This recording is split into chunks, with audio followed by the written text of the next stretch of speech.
وَإِذْ قُلْنَا ادْخُلُوا هَٰذِهِ الْقَرْيَةَ، اور جب ہم نے ان سے کہا کہ داخل ہو جاؤ، جب ہم نے کہا ادخلو کہ داخل ہو جاؤ تم هَٰذِهِ الْقَرْيَةَ اس بستی میں، کوئی بستی فتح کی، اس میں اللہ تعالیٰ نے کہا کہ جاؤ اب یہاں پہ فَكُلُوا مِنْهَا، تو یہاں سے کھاؤ پیو، حیثو شئتم جو بھی چاہو، فراغت سے، رغدن فراغت سے، وَادْخُلُوا الْبَابَ سُجَّدًا، اور دروازے سے جب داخل ہو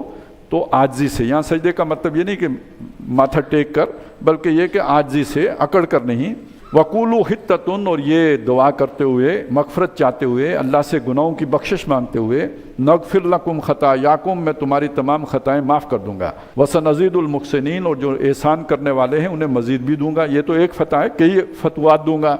فَبَدَّلَ الَّذِينَ ظَلَمُوا، تو ان میں سے جو ظالم تھے انہوں نے تبدیل کر دیا، قولاً اس بات کو، غیر الذی قیل لہم، اس بات سے جو انہیں نہیں کہی گئی تھی، دوسری بات سے تبدیل کر دیا۔ یعنی